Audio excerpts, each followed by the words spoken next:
Welcome back to Tell Me a Story by Teresa. And we are still reading out the favorite fairy tales. And today's story is Jack the Giant Killer. And Margaret will be reading, so let's get started.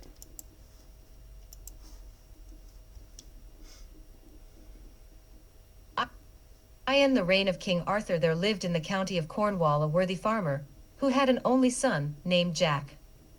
Jack was strong and brave and very daring, and was never backward when danger was in the way. Now, in those days there lived a huge giant in a gloomy cavern on St. Michael's Mount, which rises out of the sea near the shores of Cornwall. The Cornish people had suffered greatly from his thefts and pillaging, for he used to wade through the sea to the mainland, and 136 carry off half a dozen or more of their oxen at a time. At last Jack made up his mind to destroy this monster. He took a horn, a shovel, a pickaxe, and a dark lantern, and one winter's evening swam over the sea to the mount. Then he set to work, and before morning had dug a great pit. He covered it carefully over with sticks and straw, and strewed some earth on the top to make it look like solid ground. And then he blew his horn so loudly that the giant awoke, and came out roaring like thunder. "You impudent villain, you shall pay dearly for disturbing my rest. I will broil you for my breakfast." But almost as he spoke, he tumbled headlong into the pit. "Oh ho, Mr. Giant," said Jack. "How is your appetite now? Will nothing serve you for breakfast but broiling poor Jack?" Then he struck the giant such a blow on the head with a pickaxe that he killed him. When the justices of Cornwall heard of this valiant deed, they sent for Jack, and declared that he should always be called Jack the Giant 137 Killer, and they gave him a sword, and a belt upon which was written, in letters of gold, "This is the valiant Cornishman, who slew the giant Cormoran." There was another giant in England called Blunderbore, who vowed to take revenge on Jack for this exploit. One day, as Jack was passing through a wood on a journey to Wales, he fell asleep by the side of a fountain. The giant, coming along, found him there, and seeing by the writing on the belt who Jack was, he lifted him on his shoulder and carried him off to his castle. When Jack awoke and found himself in the clutches of Blunderbore, he was terribly frightened. The giant carried him into a room, and locked him up, while he went to fetch another giant who lived close by to help him eat Jack for 138 dinner. While he was gone, Jack heard dreadful shrieks and groans from different parts of the castle, and soon after he heard a mournful voice saying, "Haste, valiant stranger, haste away, lest you become the giant's prey. On his return he'll bring another, still more savage than his brother, a horrid, cruel monster, who before he kills will torture you." Poor Jack looked out of the window, which was just over the gate of the castle, and saw two giants coming along arm in arm. "Now," thought he, "death or freedom is at hand." There happened to be two strong cords in the room, and Jack made a large noose with a slip knot in each of them. Then, just as the giants were coming through the gate, he threw the ropes over their heads, and fastening the other ends to a beam in the ceiling, he 139 pulled the ropes with all his might until he had nearly strangled the giants. Then he drew his sword and slipped down the ropes and killed them both. Next Jack took the keys from giant Blunderbore and searched through the castle. In one of the rooms he found three ladies who told him that their husbands had been killed by the giant, who had afterwards condemned them to be starved to death. Jack gave them the castle and all the riches it contained to make some amends for the dreadful pains they had suffered, and then went on his way. After traveling some days, he lost himself in a lonely valley, but when he had wandered about some while, he at length succeeded in finding a large house. He went up 140 to it and knocked loudly at the gate, when, to his great horror, a monstrous giant with two heads came forth. He spoke very civilly, however, and took Jack into the house, leading him to a room where there was a good bed, in which he could pass the night. Jack took off his clothes, but though he was very tired, he could not go to sleep. Presently he heard the giant walking about in the bedchamber, which was the next room, saying to himself, "Though here you lodge with me this night, you shall not see the morning light, my club shall dash your brains out quite." When he heard this, Jack got out of bed, and taking a large, thick piece of wood, he laid it in his own place in the bed, and hid himself in a dark corner of the room. In the middle of the night, the giant came with his great club, and struck several heavy blows upon the bed. Then he went off, thinking he had broken all Jack's bones. Early next morning Jack walked into the giant's room, and thanked him for the night's 141 lodging. The giant was terribly startled to see him, and stammered out, "Oh dear me! Is it you? Pray, how did you sleep last night? Did you hear or see anything to disturb you?" "Nothing worth speaking of, thank you," answered Jack carelessly. "A rat, I believe, gave me 3 or 4 slaps with his tail, but that was all." The giant said nothing, but went and fetched 2 bowls of hasty pudding for their breakfast.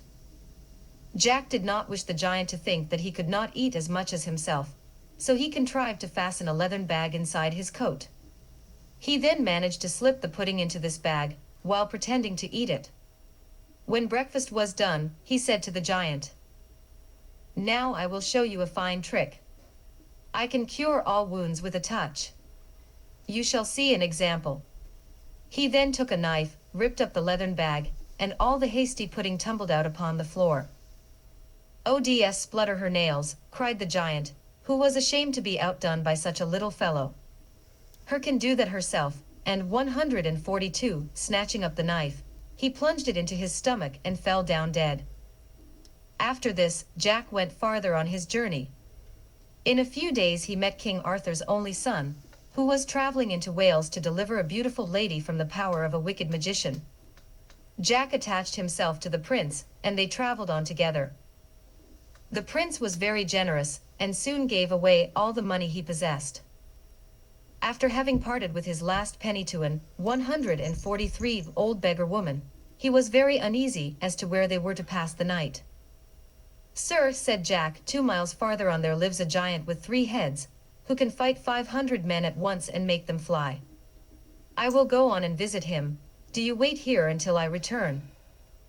Jack rode on to the gates of the castle, and gave a loud knock.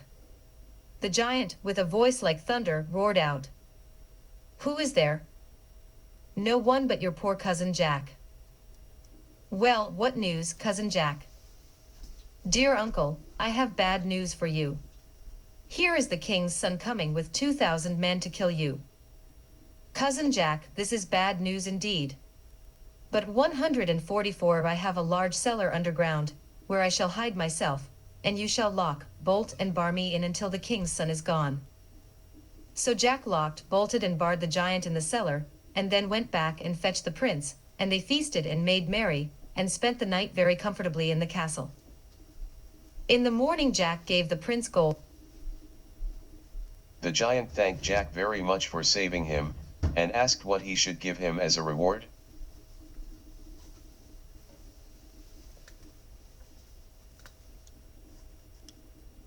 "Jack, I desire nothing but the coat and cap, with the rusty sword and the slippers which are hanging beside the bed."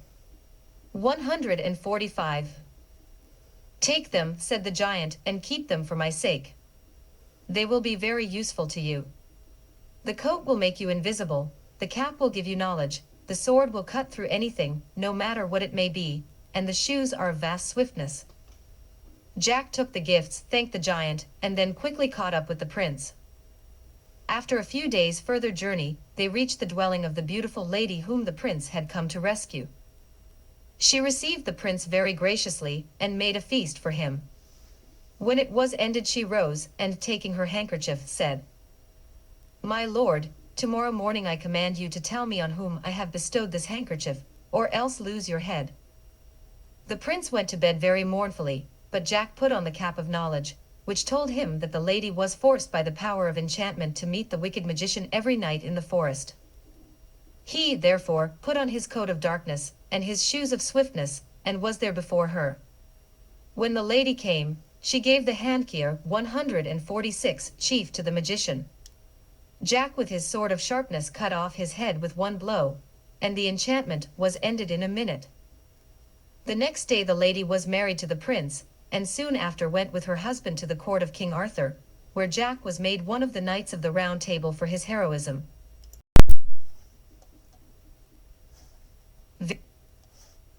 Very soon Jack set off in search of new adventures.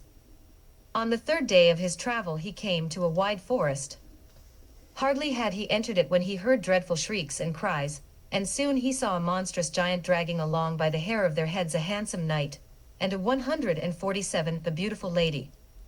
Their tears and cries melted Jack's heart.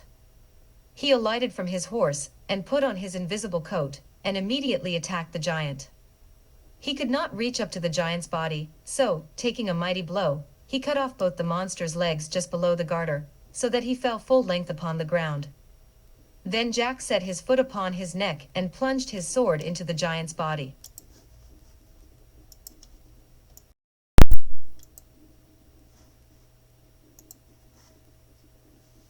The knight and the lady, overjoyed, begged Jack to come to their house to refresh himself after this fight, but Jack, hearing that the giant had a brother who was more cruel and wicked even than himself, would not rest until he had also destroyed him. 148 Soon he came in sight of the cavern where the giants lived. There was the other giant sitting on a huge block of timber, with a knotted iron club lying by his side. Jack, in his coat of darkness, was quite invisible. He drew close up to the giant and struck a blow at his head with his sword of sharpness, but he missed his aim and only cut off his nose. The giant roared with pain, and his roars were like claps of thunder. He took up his iron club and began to lay about him, but not being able to see Jack, he could not hit him, for Jack slipped nimbly behind, and jumping upon the block of wood, stabbed the giant in the back, and after a few howls the monster dropped down dead. Having thus killed the two monsters, Jack, 149, entered the cave to search for the treasure. One room contained a great boiling cauldron and a dining table, where the giants feasted. Another part of the cave was barred with iron, and was full of miserable men and women whom the giants had imprisoned. Jack set them all free and divided the treasure among them. Jack cut off the giant's head, and sent it with the head of his brother to the court of King Arthur. Then he returned to the house of the knight and his lady. He was received with the greatest joy, and the knight gave a grand feast in his honor.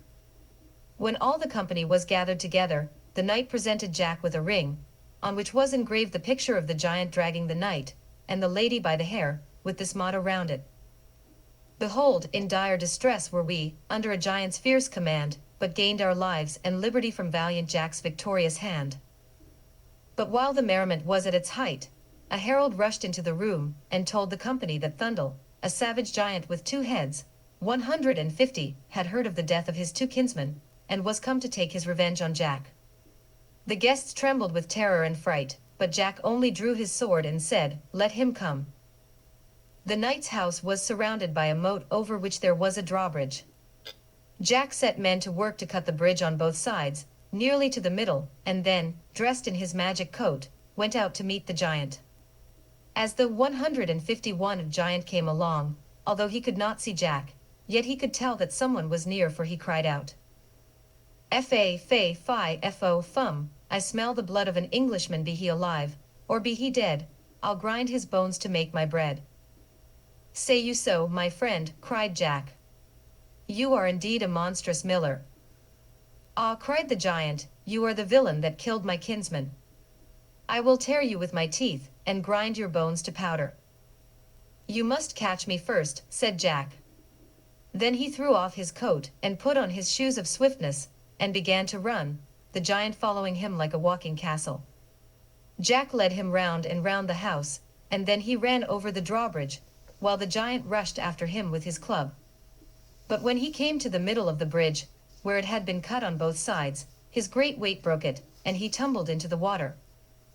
Jack now got a cart rope and flung it over his 2 heads, and then, by the help of a team of horses, drew him to the edge of the moat, where he cut off his heads, 152. Once again, Jack set out in search of new adventures. He went over fields and dales without meeting with any, until he came to the foot of a high mountain. Here was a little, lonely house, and when he knocked at the door it was opened by an old man with a beard as white as snow. This old man was a good hermit, and when Jack had eaten well, he said, "My son, I know that you are the famous conqueror of giants.